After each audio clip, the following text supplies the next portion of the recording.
Dinas PUPR Kabupaten Merauke bersama Satpol PP menertibkan penggunaan kendaraan dinas yang tidak sesuai peruntukan. Hal ini dilakukan sebagai upaya penataan dan pengamanan aset daerah. Upaya penertiban kendaraan dinas kini mulai dilakukan Pemkab Merauke. Salah satunya Dinas PUPR yang mulai lakukan penertiban kendaraan dinas. Menggandeng Satpol PP, Dinas PUPR Merauke pun mulai mendata dan menertibkan kendaraan dinas yang tak sesuai peruntukan. Sejauh ini proses penertiban dilakukan pendekatan persuasif dan humanis tanpa adanya tindakan paksa. Penertiban ini diharapkan bisa menata kembali aset milik daerah agar digunakan tepat sasaran serta mendukung kinerja pelayanan publik.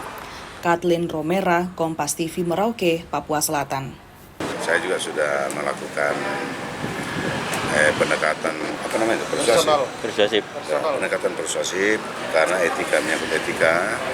Jadi saya sampaikan saya juga tidak enak karena mereka adalah bagian dari keluarga besar PUPR. Jadi kalau bisa diserahkan sukarela. Dan memang ya itu sukarela. Satpol juga datang ke sana itu, teman-teman Satpol ke sana itu juga secara sopan, secara baik dan tidak menarik secara langsung. Tapi mereka yang sukarela menyerahkan.